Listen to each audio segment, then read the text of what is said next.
Hello friends, today we are going to work on this lens that, as you can see, it has an awful lot of fungus, and the lens itself is the very nice Nikkor-S.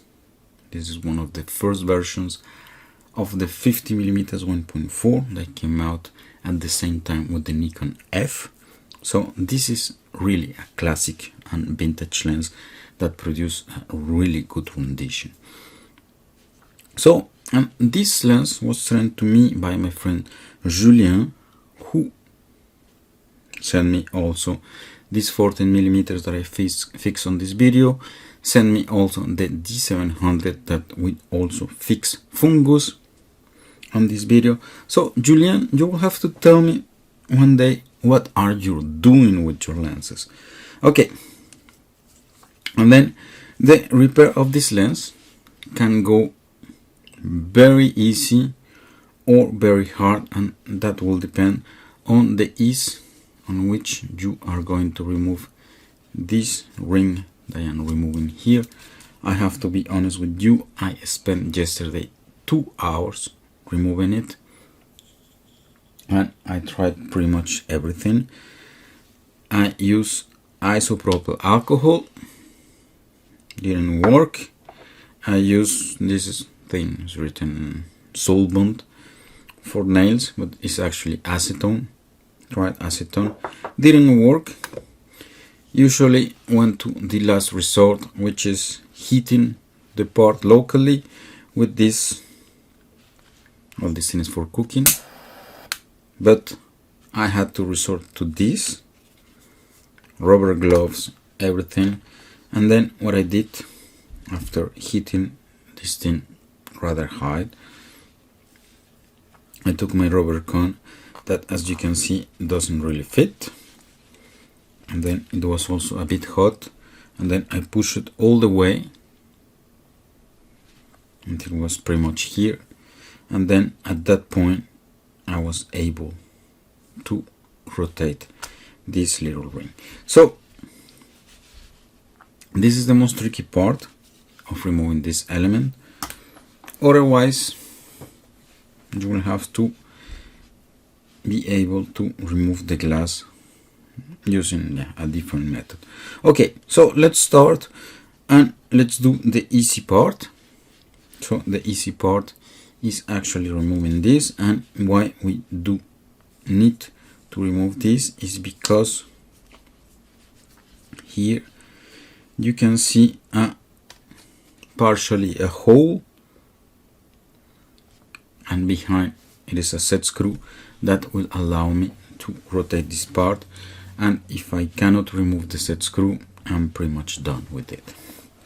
So first, check if you rotate your lens to the minimum focusing distance and you are able to see the whole screw. There's a possibility. You just need to remove the set screw. So you remove it, and then you will be able to rotate this part that I actually did not tight that much. Okay, that's it. So you will be able to rotate this part, and then once remove it, you will be able to pull the optical assembly. But let's assume the lens is exactly like this, so you cannot access the set screw, and to do so, as I told before, if you get lucky and you manage to remove it quickly, it will be really easy. Otherwise, what I would recommend is to put some acetone. This is what worked for me at the end, and then you will have to put quite a lot because the thread is just behind, it's not even close to the seam that you have here, and that's the difficult part. Let it work, and then if you have something with a really good grip, as I was telling you in the beginning, I was able to take my thing. Okay, so I reduce this distance to the minimum, and then I push my rubber cone as far as possible all the way out to here, and then I was able to get a grip on this little ring here, and I was able to remove it. This is really the most difficult part of this repair. Okay, and then this is what I was telling you. The thread is just a bit far away from the edge, so it's a bit difficult to get anything to reach that element, and you have also some glued elements here, so not really easy.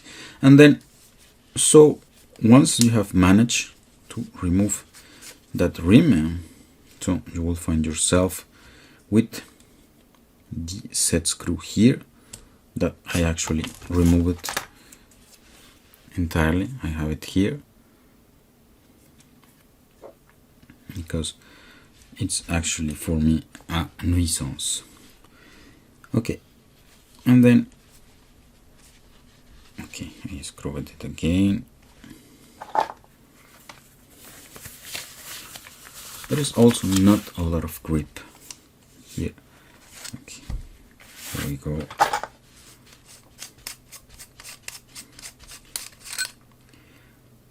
And then once you have removed this element, you can push the whole optical assembly. Here you have the body. In this lens the focusing is not very good, so it's actually blocking a bit. So I'm going to show you how to do the regrease of this lens on another video, but for the time being let us just concentrate into removing the fungus here. Okay, next step is to disassemble this optical block, and then here you will want to put some isopropyl alcohol a few times. You let it sit for a moment, and then the result, well, two things can happen. You will be able to unscrew this thing altogether, or the other thing that can happen is that you unscrew this part, you find yourself with this part alone, and then you will need to use the spanner on these two holes to be able to remove the whole element.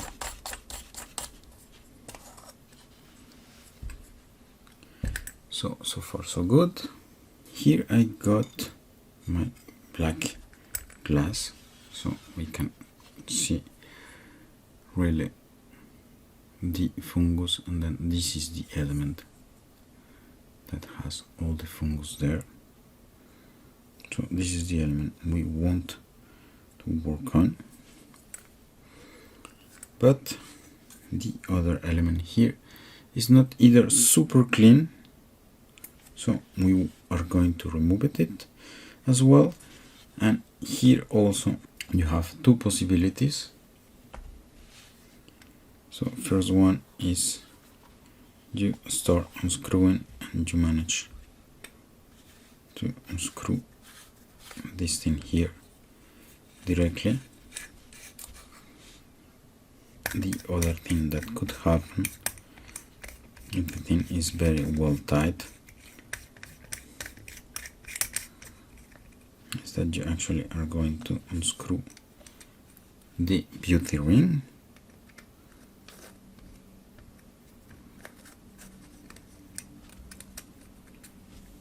like here, and in such case you will find yourself with two holes, and in that case you will be able to use a spanner to lose this guy, which can be sometimes really tight. And then obviously, to make your life easy, you can always use isopropyl alcohol that you will add in the seam of the threads, so any traces of eventual glue will go away. Then I go back and I remove this element, and I see it is a bit dirty, so I will clean it as well. And afterwards, once I have these elements clean, I will get an overview on the intermediate surface that I have here. And as you saw, this butyrene can be unscrewed, so you can pull this glass for cleaning.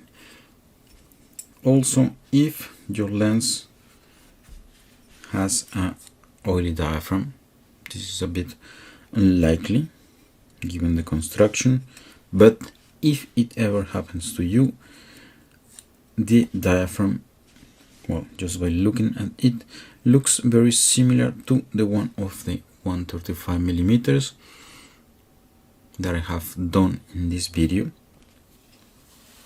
So take a look if you want to work on the diaphragm of this particular lens.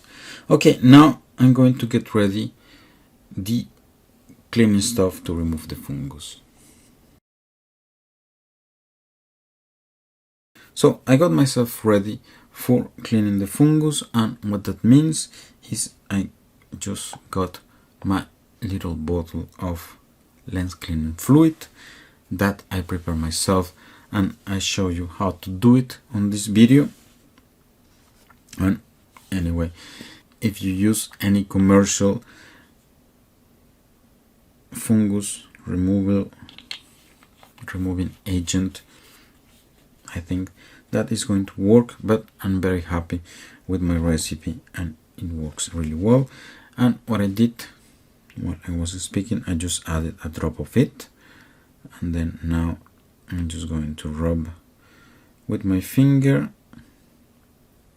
And initially when I put my finger, it felt a bit rough, and as I move, I feel that it's getting really smooth. That means the fungus is disappearing. And then if I dry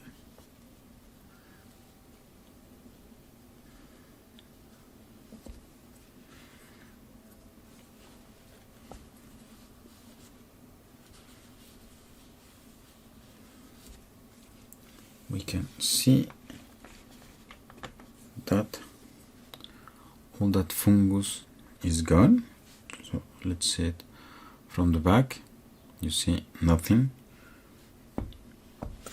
and this is excellent news, especially for my friend Julien,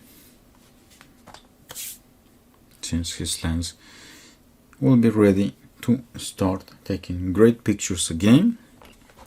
So now I get my lens cleaning fluid, the standard one. This is one I buy. Just let me show it to you. Okay, you have it there. I get my first microfiber cloth, I get my second microfiber cloth, and I usually proceed to do 2 cleanings. And what we do now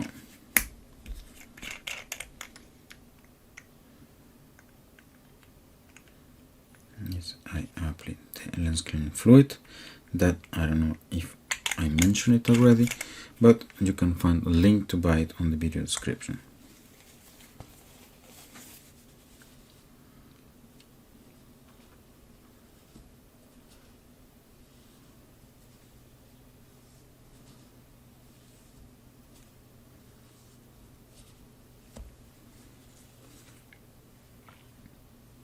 Okay, looking really good. And then I will will proceed to a final clean, and I do that with a microfiber cloth which is more new than the one I just used, because what I do with my microfiber cloths is that they eventually get a bit greasy and dirty, so I get a new one, and the older one I use for intermediate cleanings because they're really good, and the ones that are really old, like this one, I use just for very basic cleaning, like I did when drying after applying the lens, the fungus removal fluid. Okay, and then this is it.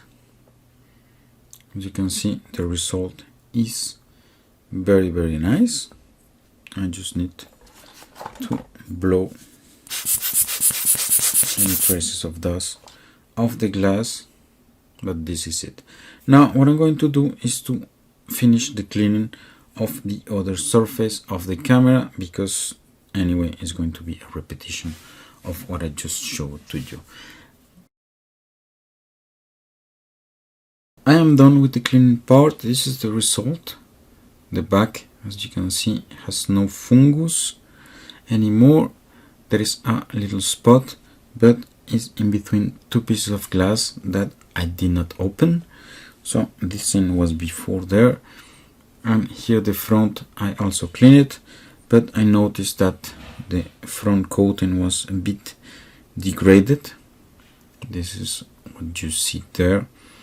But I think it's a bit normal because this lens is about 60 years old and not very well taken care of.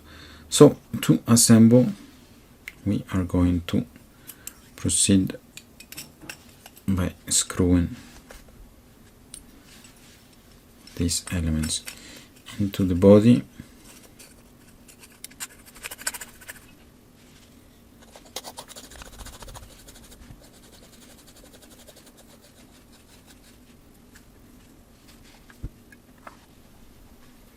Okay, here we go. The optical block looks a lot better. Now we are going to insert the body into the lens, and this is a bit of the tricky part because there is a few things you need to know about. And where is the body? Here. So two things. We have this little opening here, and we have to pass this little thing here that I am moving right now on the little fork that we have here, and the other one, which is the big one, we need to pass on this big fork over there. So the easiest thing to do this, otherwise you will spend an awful amount of time, is just to remove the bayonet.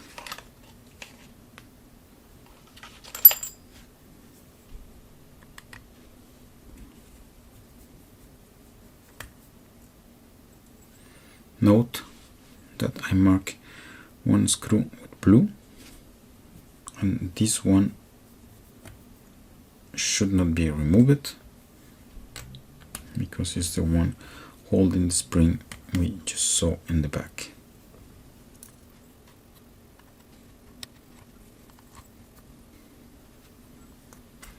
Here we can remove the bayonet, and then, as I told you, the screw we did not remove is this one, and is holding this spring. So this is why you should not remove it.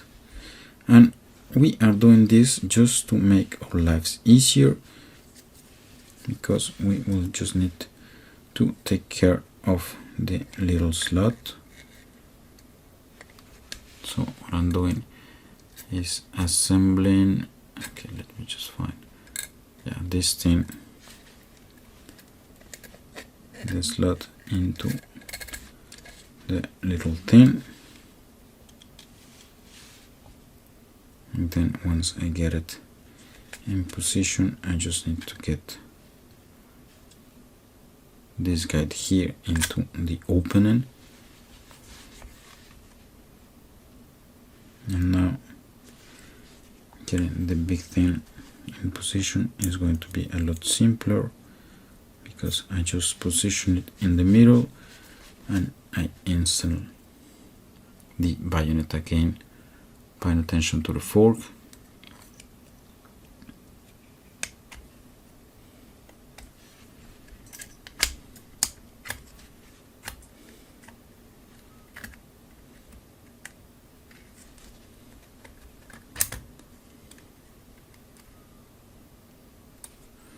Then here you go.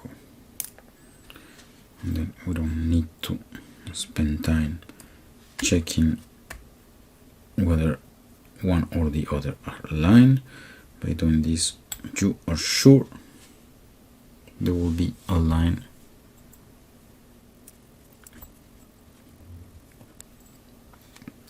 Okay, and when working on this lens, and particularly on Japanese lenses, just take the right tools, and that I mean the right screwdrivers. I'm using this one, which perfectly fits the slot, and I can see, for example, here in the screw that we did not remove, that someone tried to use not the right screwdriver, one that is fitting just, yeah, is smaller than the slot. And so what it happens is that when you push, since the slot is smaller, you will create a huge points of pressure, and this is going to deform the material. So okay, we have it. And then here we'll need to be careful to rotate while holding it, otherwise you have the risk of, yeah, this thing coming out again. You will use your diaphragm alignment.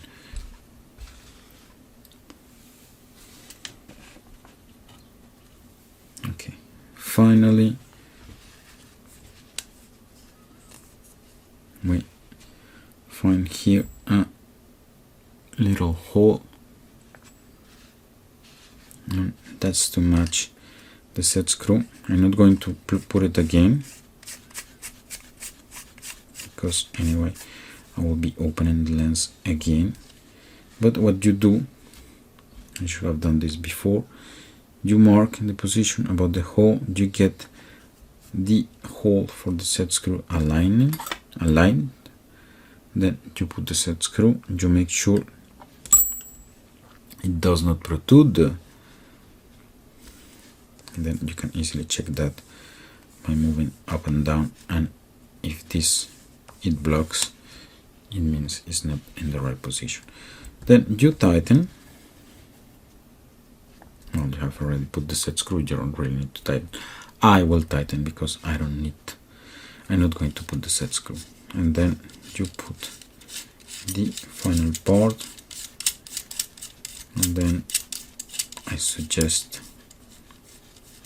not to tighten it a lot because it is really a struggle to remove it.